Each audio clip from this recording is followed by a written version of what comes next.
This is the story behind my work, the Georgia Wog.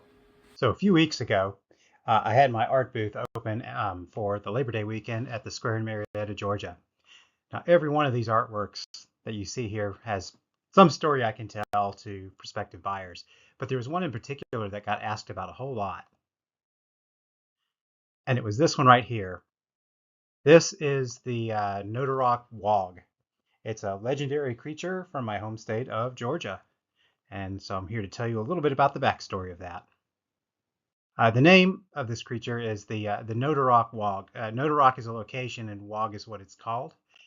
Now, I'm aware that Wog is actually a rather insulting racial term in UK English, but in American English, it doesn't really mean anything at all. And I suspect that this creature is actually, its name is a portmanteau of wolf and hog, because it looks a bit like a wolf, a bit like a hog. And this legend comes from my home state of Georgia. And in Georgia, we have a few various cryptid kind of creatures. There's Altamahaha, which is a lake monster in southern Georgia. And we have, of course, like any state in the United States, we have sightings of Bigfoot here in Georgia as well. We even have one sighting of what apparently is a raptor or a velociraptor. I don't know, but sort of an interesting thing. So anyway, this legend comes from an area between Atlanta and Athens. Now, if you don't know Georgia very well, Atlanta is the capital city and really the large metro area where about 6 million people live.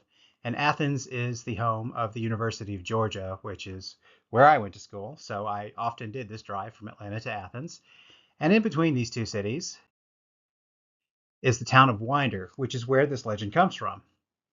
Now, this area used to be Creek or Muskogee land, and some of the names here are apparently Muskogee names.